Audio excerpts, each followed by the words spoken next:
Adaeze Chiwoko is my guest today on the Relationship Hub. Adaeze is here to tell me the story of her marriage and how she and her husband overcame what some may say is unforgivable, infidelity. She and her husband Joseph had to deal with the hurt this caused, the trust that had been broken between them, the sense of betrayal and the loss of intimacy. But despite what seemed like an impossible journey, they were able to restore their marriage. Adaeze and Joseph have now been married for 16 years and they have 3 boys. Adaeze is a marriage and relationship coach, a presenter for BBC Radio Manchester and an ambassador for UK National Marriage Week. Adaeze, it's really great to see you. Thank you so much for joining me here on the Relationship Hub. Thanks for having me. It's always a pleasure to share this story, honestly. Oh, well, we're really grateful that you're here today. So let's start with how you met your husband, Joseph. How did you meet him? We met in the club. Did you? Yeah, we met in the club. It was actually my girlfriend, my friend who was a girl, Yeah, who pointed him out and was just like, look at that guy over there. And I was like, well, I'm not going to him. He must come to me. And I said where I was. And I suddenly felt this arm around my waist and the rest is history. So it was kind of like instant attraction. Boom! This is a good feeling. Well, the moment when she pointed him out to me and I looked at him, I did say almost subconsciously, but said it out, I'm going to marry him because he was just Really? absolutely gorgeous. Yeah. So you just kind of knew, you had that instinct. And that's a funny thing, isn't it? Because people often talk about, how do you know? I mean, how would you say that you did know he was the one that you wanted to be with for the rest of your life, that you wanted to get married to him? Well, it wasn't sort of black and white. I said that in the moment because I guess lust just took over because he was just gorgeous. And then there's the whole journey in between where I was like, no, I'm not.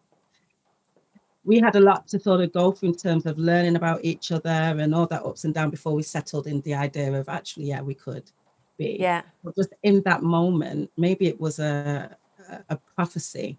And then I had to both of us had to sort of work that out and see if it would lead us that way. But in that moment, he did take my breath away. And we were almost inseparable from that point. But, learning about each other and growing with each other took some time.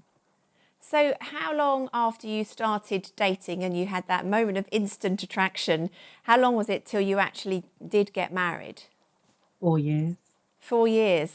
Yeah, 4 years. So during that time, were you living together? Were you just dating? What happened during that 4-year period? We had a short stint of living together, but most of it was just dating. Yeah. Okay. Just dating, we were... he was a student, I was working. So we just spent a lot of time together. We'd meet up, we'd go and do stuff, even if it was just long walks. But we did a lot of dating, a lot of going out, some traveling. We really enjoyed ourselves. We didn't take it all so seriously, we just became really good friends. Yeah, and it's interesting because I've done so many interviews now with different people and everyone would resonate with this kind of sense of core friendship being the foundation of a good relationship, because you've got to get on with someone and feel like it's fun to hang out with them, haven't you? And that's got to be a good starting point as well as a physical attraction. Yeah, I really believe in that because I always say, oh, today you've really annoyed me as my husband, but you're still my best friend. Yeah. Or you've really annoyed me as my friend, but you're still my husband. So, yeah. We've always got one to fall back on. yeah, absolutely. No, I love that. So 4 years on, you get married and presumably have a lovely wedding and da-da-da. What was married life like for you? How was it when things began? It was not the dream. I think that we just had this idea that it would just be like how it was when we were dating, and it came with a lot more pressure. So I actually got married whilst I was pregnant, so baby came along quite quick. We got married and allowed or caused it to coincide with us buying our first home. So you know how stressful that can be, and that new home. And so all of a sudden there was this new pressure on the relationship. these new expectations, you know, the wife shall do this and husband must do that. And it all became almost political. And we were like, what happened with the free flowing, we're just friends, sort of having lots of fun together kind of relationship? I just don't think we were prepared for the work. Yeah. I don't think we were prepared for the intentionality that was required. Yeah. And we weren't prepared for the growth that was needed. Yeah. And it's interesting because, as you've said, we've talked about this lovely friendship. It sounds like you had a ball in those first 4 years, like, you know, traveling, doing lots of fun stuff. And almost that you get married, then straight away you have a baby, you're moving house. Like you said, these are massive transitional changes that you are suddenly throwing yourself into. And having children, I mean, I don't know anybody that doesn't say that having children is one of the greatest things and one of the most challenging times and can be such a shift on your relationship. Mm-hmm. So, you know, there was a lot of pressure going on for you in that time, I guess, during those early years. There was a lot of pressure. And, you know, we come from a church that was quite sort of had a lot of ideals on female role, husband role, wife role. You know, it just felt like there was pressure. And then we're both African, but from different African countries. So there was different cultures, and there was a lot of growing required. We had to communicate on a level that we weren't used to communicating on. You know, you don't have, when you're just dating, we didn't have these really big life challenging conversations, you know, thinking about the future of our children and talking about our lives to, you know, those sort of conversations, we realized, we actually don't communicate that well, you know? How do we suddenly, I've got to make a choice, or he has to make choices either way, and then where we would usually just be going ahead with it, now it's like, but how does that impact you? We weren't used to that, you know? So it was a shock. And the love was there and everything, but we just kept hitting these brick walls that we were like, oh, that's new. How do we deal with that? Yeah. Yeah. And how did you deal with that? What happened in your relationship? Because it's interesting. One of the things I've noticed quite a lot when I talk to different people, there's almost this sense, well, we got on really well, we were really attracted to each other, it's all going fine. And then you hit a bit of a brick wall and people can sometimes think, well, that's it, they can't be the right person for me then. I mean, what happened for you guys? Did you feel that maybe you weren't the right person for each other? You made a mistake, or what happened for you both? Oh, that question of did I make a mistake? I don't know how many times my husband asked himself that. I'm sure it was a lot, but I definitely. We had this, I had this ideal of what marriage was supposed to look like. And I looked around at mine, I was like, this is not what I signed up for. Have I made a mistake? And then you start looking out to the future and you're like, is this what the rest of my life is going to be like? Definitely made a mistake, you know? And so in terms of how we dealt with it, we didn't until we had a massive storm, which I guess we're going to sort of go into, but we didn't know. You know what I find with the work that I do, that many of us go into marriage and we have this concept or this ideology that doesn't really apply to other spheres of life, but we have it for marriage, that it's just supposed to work out. And if it doesn't just work out, it means that you're not right for each other. People who are right for each other, it just seamlessly works. Somehow they don't put in any effort, they don't have to try, and they don't have to be intentional. And we have this idea that that's the reflection of a great relationship.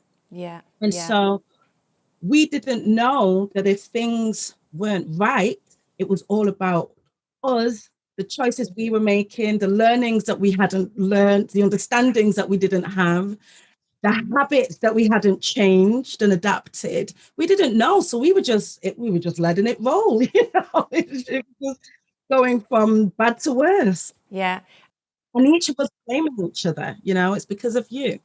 Yeah. And it's interesting, Adaeze, because I know obviously you and I you know, we know each other outside of this as well. And you and I are absolutely on the same page with all of this stuff. The reason I do the relationship hub, the reason why you do what you do is because actually that there is this idea of this fairy tale, everything looks fine, everything should just fall into place. And if it doesn't, there must be a problem with you and the relationship isn't going to work. And actually, like you've said, it does require intentionality, it requires thinking, it requires real work from the couple who, you know, need to kind of invest in that time. And partly I'm doing this today, and you do what you do to kind of smash that myth, that idea that it all just falls into place, because it just doesn't, does it? Now, I know that around about the time you had your second baby, your relationship was under a lot of strain. I know you've talked before about having kind of a lot of arguments and so on. Tell me a bit about that time and what that then led to. Yeah, so, you know, things were not great, but we were, you know, plodding along. We thought that that's what relationships were, because, you know, you hear people say, oh, relationships, you know, they go ups and down, you have lots of arguments, that's how it goes. So, you know, weren't too worried. But 2008, 2009, it was almost like the atmosphere in our marriage completely changed. Like, it just felt so tense. Right.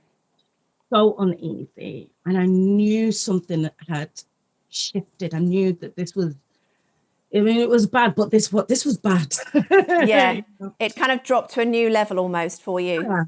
And the intensity of the arguments, or the lack of communication altogether, intimacy pretty much stopped. We weren't sleeping in the same bed. You know, my husband was staying out. Everything had changed. And it was the beginning of 2010, I believe, 2009, one of those years, that I came out that my husband was having an affair. And we did. Wow. Yeah. And how did you discover that, Adaeze? And how, my goodness, that must have been such a really tough time for you. What happened? How did you find out? So obviously, up until then, you know, when he was having an affair, he was protecting his phone, like, you know, you couldn't even breathe on it or look on it at it. Yeah. But for some reason, it was getting up to Christmas, and I went to my husband. He was upstairs, and I went to him and I said, let me just borrow your phone. I need to get your brother's phone number so that I can ask him about the presents for his children. Yeah, yeah. And I don't know why. I really do believe that my husband was so exhausted with it, almost subconsciously exhausted with the lying and everything, that he said, yeah, take my phone. And I was like, okay.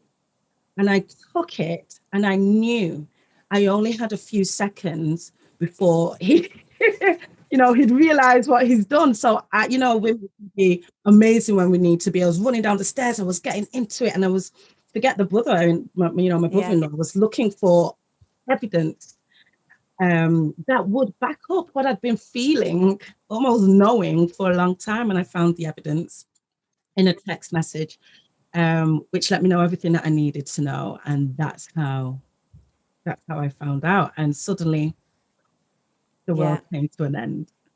So what did you do when you had this information? You've got that moment. Your husband at the moment is oblivious to the fact that you have actually discovered this truth. You're hanging there in that moment. You've seen it with your own eyes. What's your instinct? What do you do? I called her. Right. That was the first thing. And, you know, that was a surprise for her, wasn't it? Yeah. You know, as Christians can be so funny. And I called her, and I was basically like, you are so lucky that I'm a child of God, because I don't have to do anything to you. My God will revenge you, you know.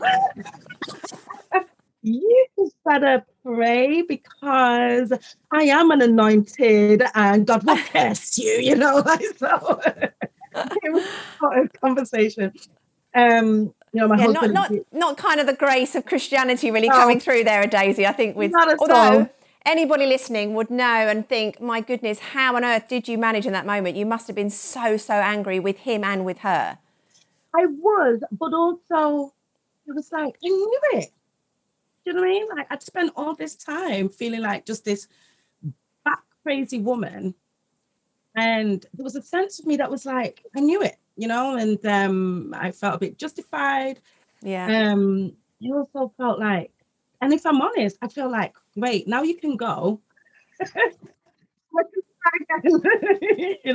Because the marriage wasn't amazing anyway. So it's like, great, now you can go. I could start again, and just breathe, because I don't feel like I've really breathed from the beginning of this.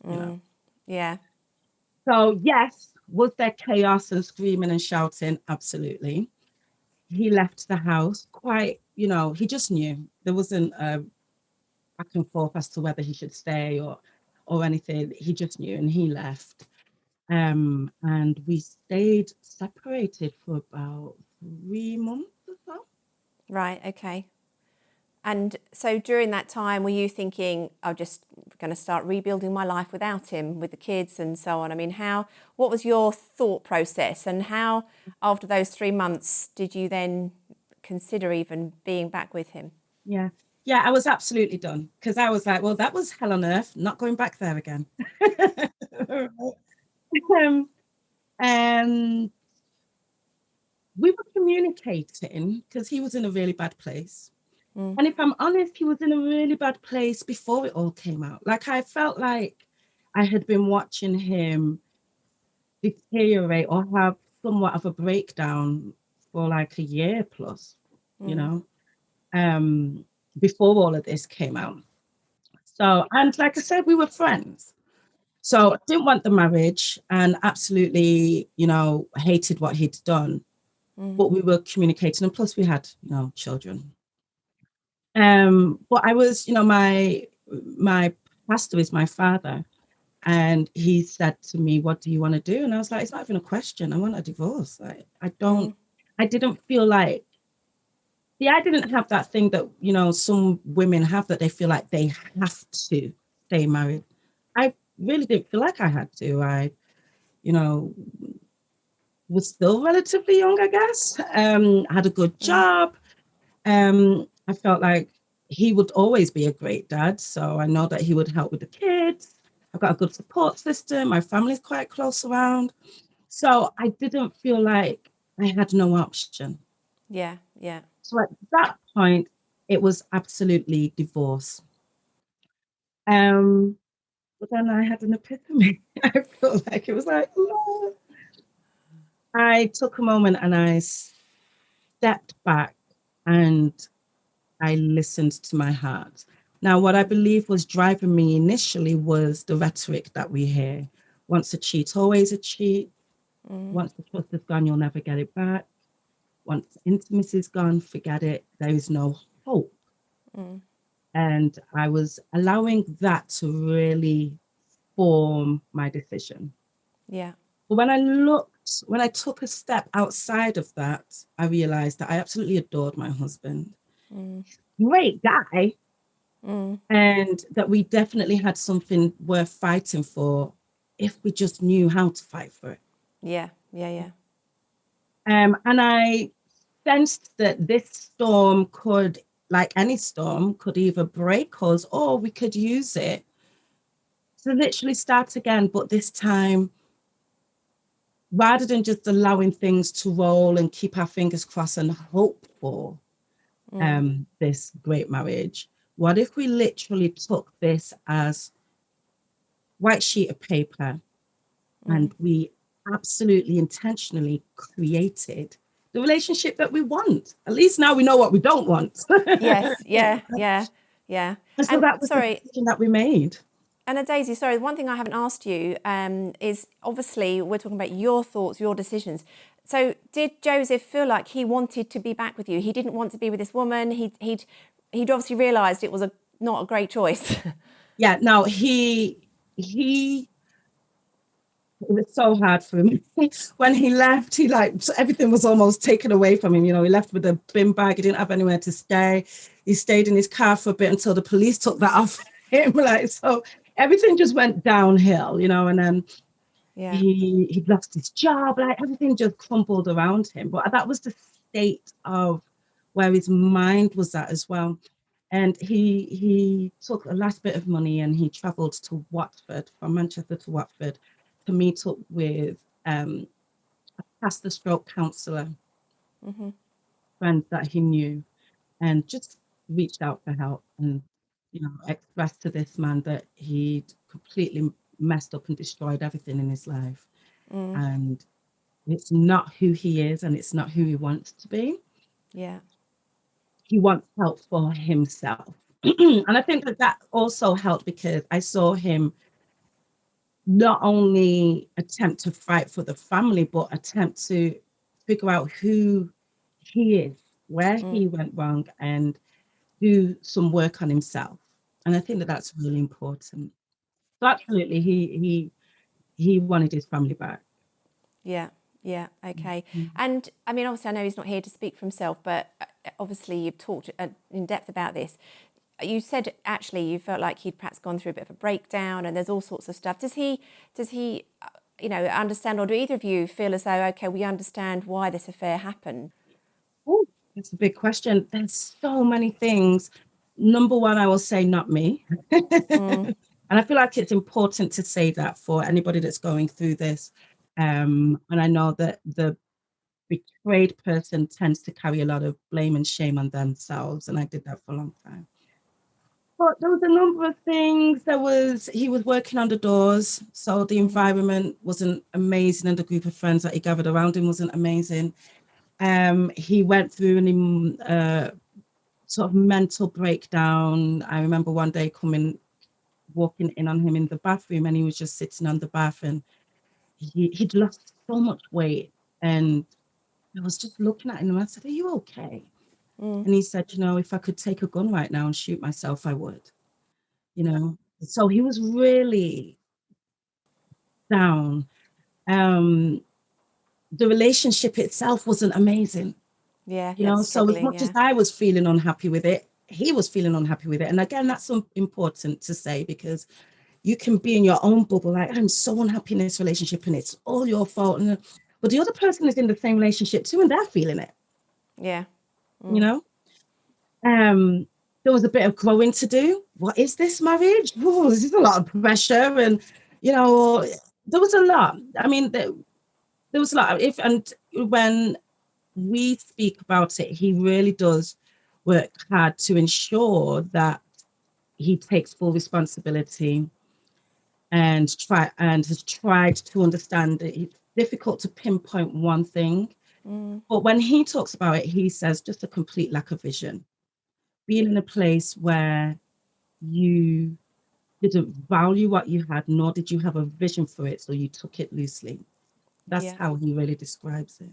Yeah, it's really interesting. And I think as well that, as you described, your marriage was in difficulty anyway, and almost that sense of you're not living life together as one unit. You're just kind of moving along, aren't you, side by side, but not going towards one another. And, this has come up before in the Relationship Hub, that sense of staying emotionally connected and not allowing yourself to drift apart is such a big part of it. And it's interesting because I find, Adaeze, and you must have discovered some of this as well, this phrase of drifting apart, it sounds so like small and nothingy, but actually that beginning of the drift can then cause the big things to then happen later on, of actually pulling away just too far, where then big things then happen. Would you say that's a good description of what had gone on for you? Yeah. And beyond the drift, it was a complete disconnection emotionally, spiritually. There was a complete disconnection and an unwillingness to really take the time to understand each other. This new version of us, we understood each other as a dating free couple, but this new version of us, we didn't understand. And also we didn't give each other grace to grow and learn in this new version, right? There's just an expectation. You're now a husband. This is what you're supposed to do. You're now a wife. That's what you're. There was no grace for growing and learning together. So, and when you place those expectations without grace, what you end up with is a load of frustration, disappointment, instant disappointment, irritation. all of that negative energy is permeating the atmosphere of your relationship. So you go to work and it feels great and peaceful, and all your friends are amazing, and you come home and it's just this tense, horrible atmosphere. Who wants to be there? Yeah, absolutely. So yeah, I mean, people always say, you know, what makes somebody cheat? I think it's really difficult to pinpoint one thing, but it's always important to look at the relationship. Always important to look at the relationship. And I speak to, what I specialize in with my coaching is helping people recover after an affair. And people, even I was often surprised at the number of men that would come who had cheated, and one of the things that they would almost be afraid to communicate was just how lonely, how emotionally starved, how undervalued and unappreciated they felt, or how much pressure they had and it was impacting their mental health, but they had no avenue. They didn't even feel like they were allowed to express this. Yeah. Only now they end up in this place where, broken people make broken decisions. So now they're in this place where they've made a broken decision, and all we focus on is the act, We rarely want to hear the story. And even when we do, we say, well, that's no excuse. Fair enough. Yeah. But there is often, I mean, don't get me wrong, there are some people that just don't value marriage and will just continue to behave this way. And it's, that's who they are. But it's not the majority from the work that I've done. There's always a story or something that went behind it. And we have to create a space for men in society, but also within relationships where they can speak about where they are emotionally, and we value it. We actually hear them. Yeah, no, absolutely. And it kind of feeds into this whole kind of culture and understanding that we are still needing to learn a lot about in terms of mental health issues. And, the thing of women were more like to talk to their friends to get that emotional support. And guys just don't do that as much. So I think what you said there is incredibly wise and absolutely spot on, Adaeze. So let's bring it back to the point where you and Joseph are saying, okay, we're going to rebuild this. We're going to start, as it were, from scratch. What did rebuilding actually look like? Me going, okay, it's great, let's do this. And the next day,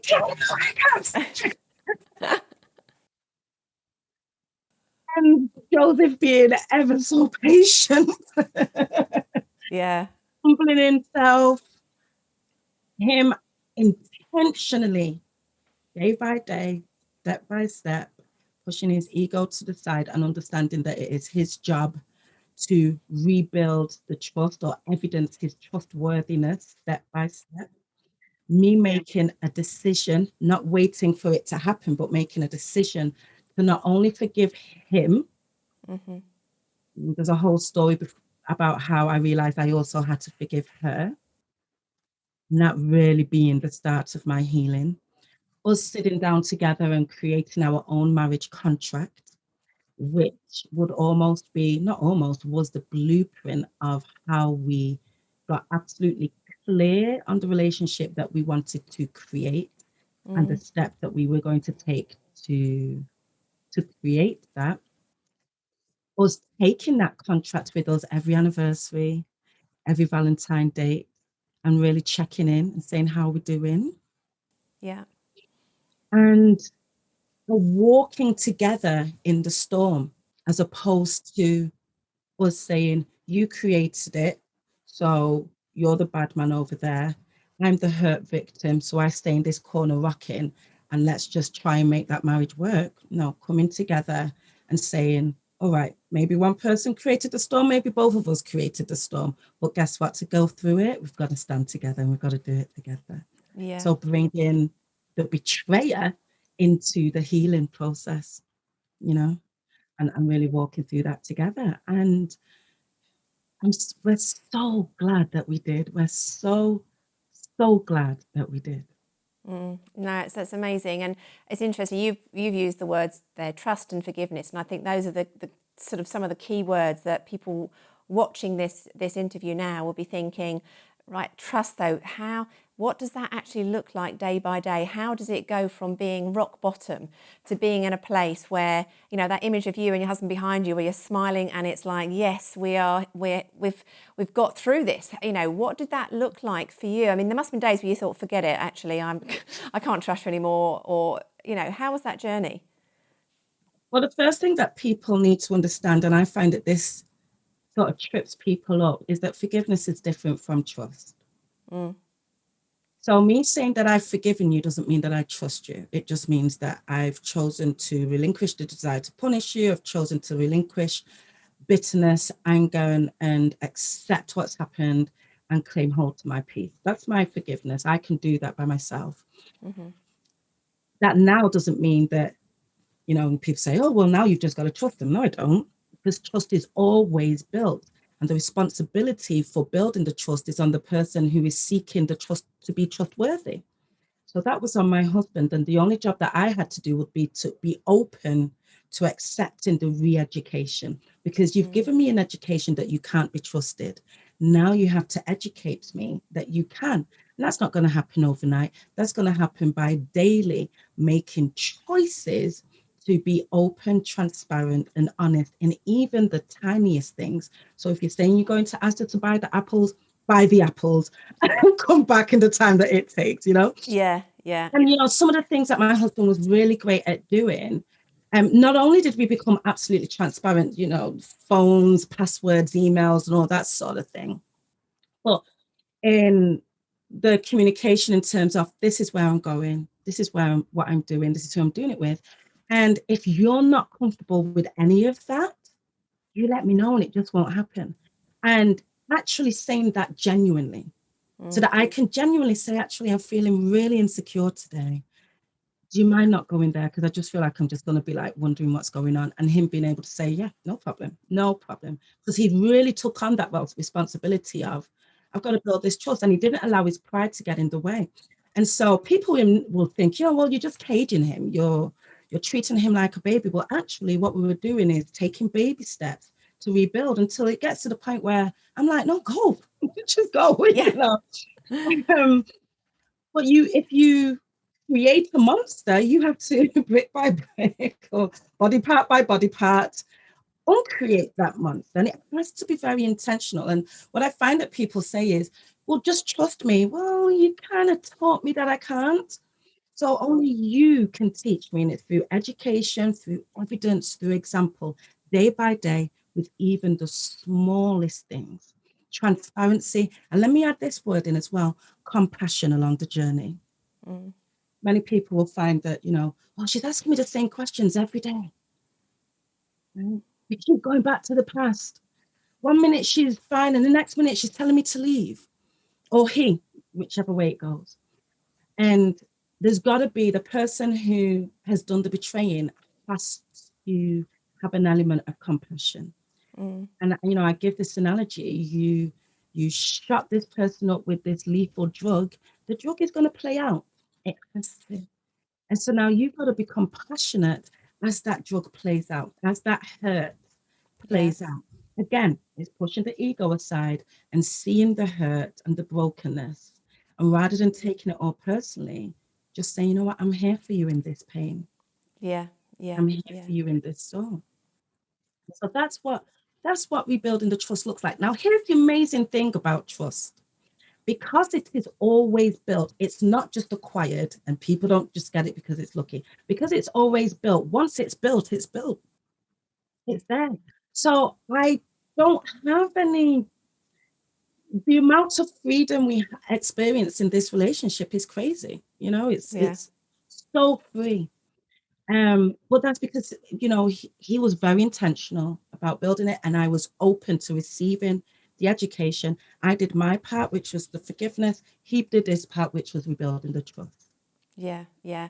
And I love that. I love the fact you've used the word freedom, you know, sort of over that time where, yes, there's pain, there's humility on his part to say, okay, I'm going to just do this. I'm going to be transparent, and you sort of saying, well, actually, I'm not in a good place for you to do this today. All of that journey, you know, the time, the effort, the work, bringing you to that point of freedom within your relationship. And I love that, because I think sometimes people talk about marriage in particular, and you've gone through a really challenging journey, but people sometimes talk about marriage as almost trapping you and making you feel confined and stopping you and so on.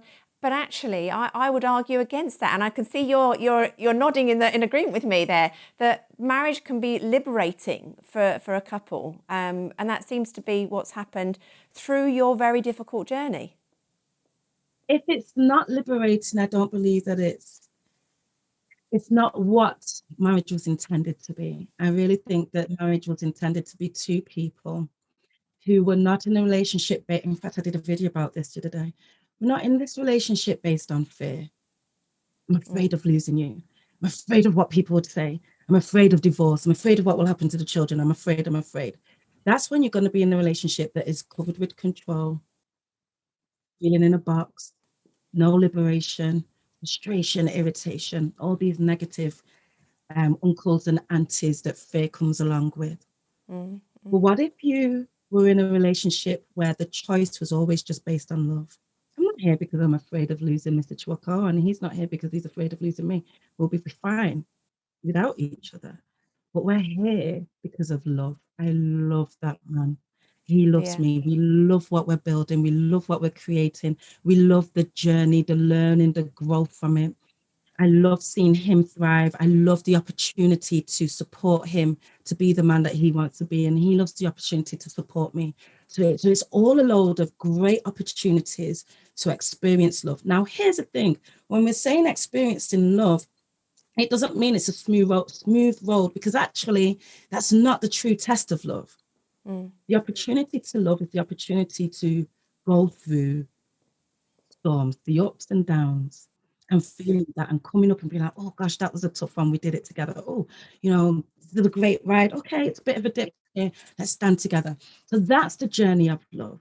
And so when we talk about freedom, what we're talking about is the choice of remaining in a cage due to fear, or staying in an open place where you can just go, but because you stay because of love.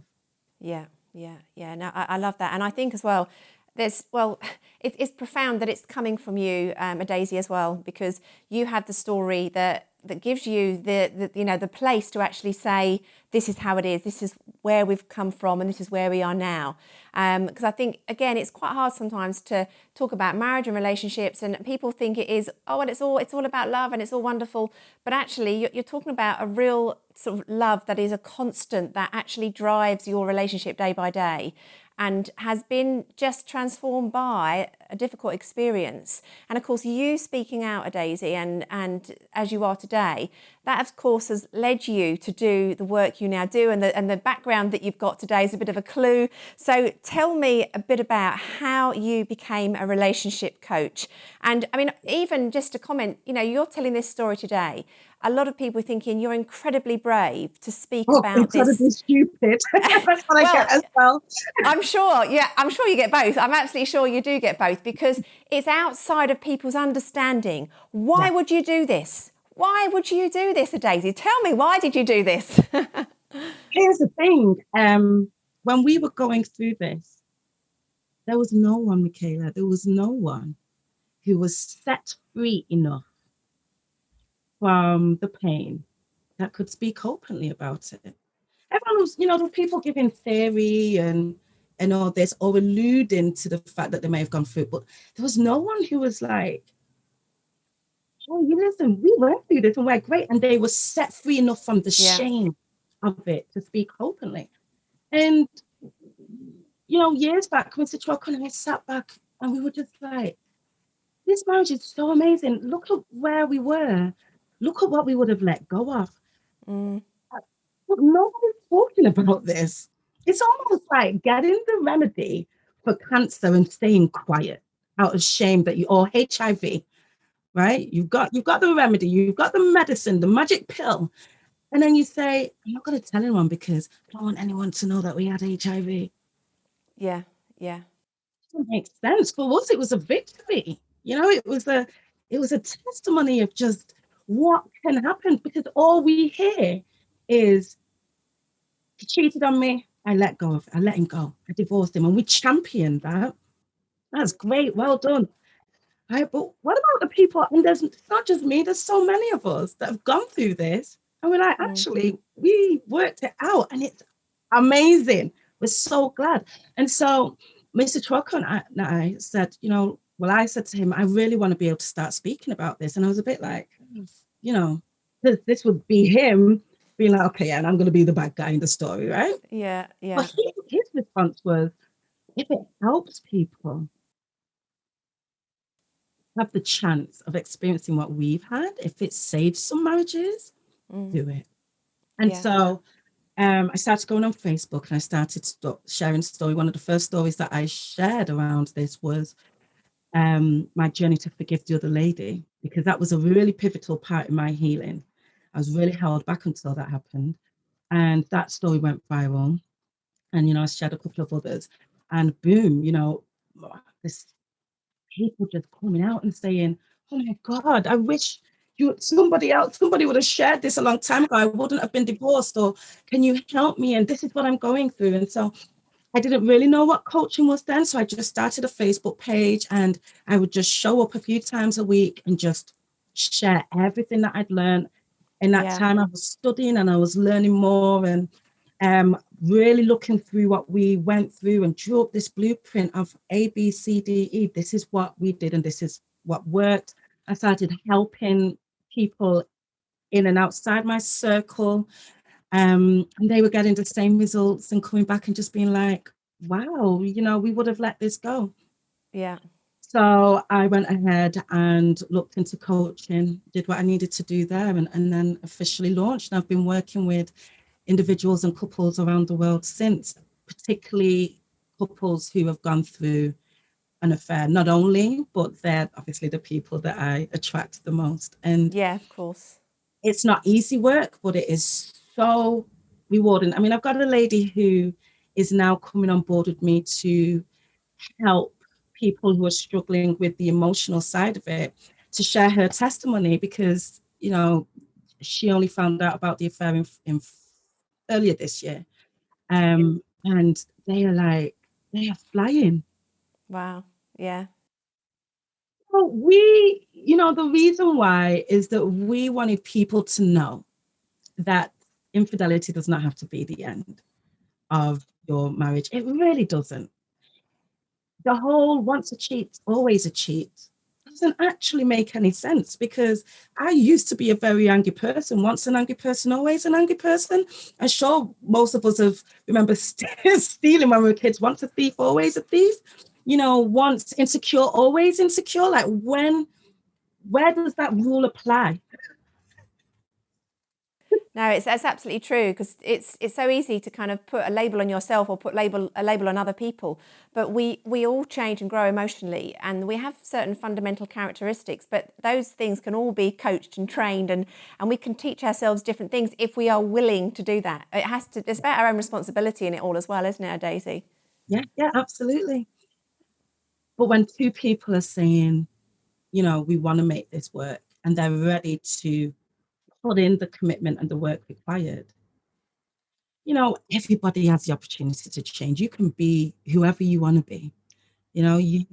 There's no limits on what you can be, what you can change about yourself, what you can change about your relationship. We create this world and this reality that we live in by the choices that we make every day. What happens when a person learns to make different choices? How does that impact them? Right? And that's what it is. Learning a series of different habits, of different choices, different behaviors, and everything shifts, and you just need to learn the choices and the habits and the behaviors too. And I think the hardest thing is getting over the hurt and the betrayal. That's the hardest part of the job that I do, supporting the betrayed person through that. But once they're over that hump, they absolutely create, and here's the word, a marriage stronger than before the affair. The reason why it can be stronger is because, like I said, with my marriage, a lot of times when we first get married, we talk about things like, oh, maybe how many kids we want, type of work where we want to live, but we don't talk about the actual quality, the type of relationship that we want, what fulfills us, what doesn't, and we don't consistently have those conversations. when you get this, when the storm comes and wipes away that foundation, that rocky foundation, and then you intentionally say, hey, we need these bricks because this is the house that we want to build, it's different. Right? And you end up with something much stronger. Just a question for you, Adaeze. I'm sure there'll be some people listening thinking, okay, great, it's worked for you. You're clearly able to help lots of couples overcome the hurt, the pain. But, I've been really hurt and, why should I bother? Because actually I could leave that hurt and I could move on and find someone else and be happy with them. Why put myself through this for somebody who's hurt me so much? What would you say to somebody like that? Why bother? Number one, divorce is just as hard as staying and fighting. Divorce isn't the easy option. People need to know that. It's not that, you know what, I'm tired. I'm just going to walk away from this and just go. It's tough. Number two, you're taking an equal risk. In fact, dare I say, maybe it's riskier going off with the other person because who knows what they're going to do in the future? We know there's no guarantees, right? So if you're leaving the relationship out of fear that this person is going to do it again, you're going to get with another person and we don't know what's coming up in the future. Either way, there's a risk. And here's the thing with love, it always comes with a risk. There's no guarantees with love. But with staying and working at it, you have the opportunity of building and growing through, right? Which for me is a better choice than starting all over again, carrying all that same fear. Will they do it? And we don't know. So somebody put that on my page actually the other day. Well, you should leave and get with somebody who doesn't cheat. You don't know somebody cheats until they cheat. Yeah, you don't choose to be someone who's cheating, do you? You don't think, I'll set out that way. You know what I mean? It's a very strange way that we think, I'm just going to go and get someone who doesn't cheat. Well, the person that cheated on you didn't cheat until they cheated, right? We don't know. So either way, it's a risk, But if you've already put the work in to establish somebody with something with somebody, I'd rather take that risk with them. Just the thing that people need to get very realistic about is life is a journey, And I think that when we get married, we think that everybody's individual journey stops, right? There's no more bumps in the road. You don't fall off the wagon. You don't suddenly become an alcoholic. You don't have problems with mental health. You don't get into a wrong circle of friends and get influenced. You don't have those things. You're just meant to be a perfect person whose life is a straight line. Well, that's not realistic. Yeah. Right? We're two people who still have a life journey to go through. We've got massive bumps in the road, some mountains to get through. We've got some learning to do, some growth, some challenges to get through, some tests to overcome to make us the people that we're going to be. Now, what happens in marriage is when you go through a test, I'm impacted. You hit a bump in the road, I kind of fall down in the bump with you. That's the thing with marriage. So when you're able to not take everything personally. So, I really remember clearly, I used to say, he did it to me. How could you do this to me? Right? And it was after a while that I was like, he didn't do it to me. He didn't sit there and say, what is the worst way that I could hurt Adaeze? Yeah. You know what? I am going to go out. And that wasn't the case. Actually, those actions were a reflection of where he was in his life, what was going on with him. Right? And so that's kind of what happens on life's journey. I have an opportunity to say, gosh, he really made a messed up decision in a messed up part of his life. Yeah. What does love do? And that's the choice. What does love do? Or I take it personally and say, he did it to me, to hurt me. And he's not allowed to, and I'm not allowed to. And when infidelity is just one way of being in the dumps. Could have been alcohol, could have been drugs, it could have been gambling, could have been any of those things. Yeah, absolutely.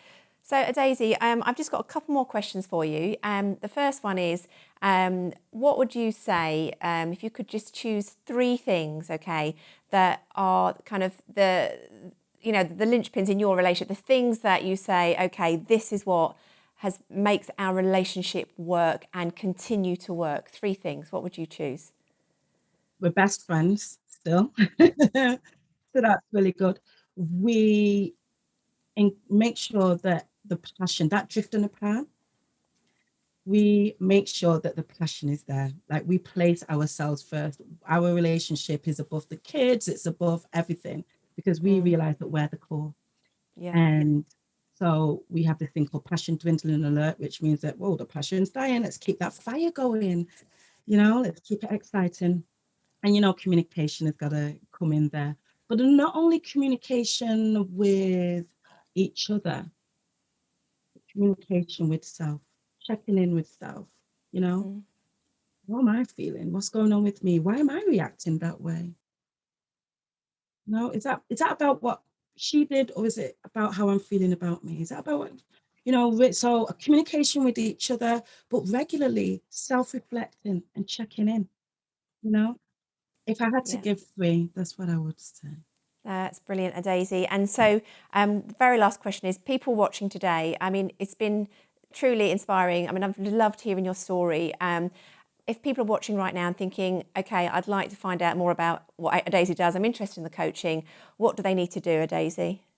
They just need to go to my website, marriage4real, number 4, real.co.uk.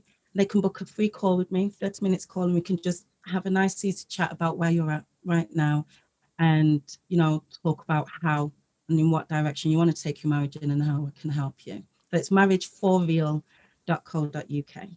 Okay, and of course they can find you on social media as well if they want to look at posts. And there's lots. There's a lot. I've got so many. I'm like video queen. So many videos on there where, if you go to my Facebook page, again, marriage number 4 real with Adaeze Chiwoko, or my Insta page, marriage for real. There's a lot that will help you there in the first instance anyway. Brilliant, brilliant.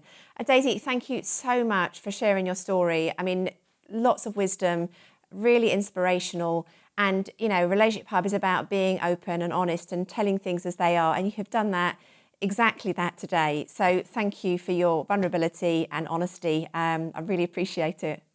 Oh, bless you for creating this platform. It's so important. Thank you. Well, thank you. And thank you for watching today as well. Thank you for joining in with the Relationship Hub. Do check out the other videos. Please like this video. Please subscribe to the channel, and please spread the word of the Relationship Hub.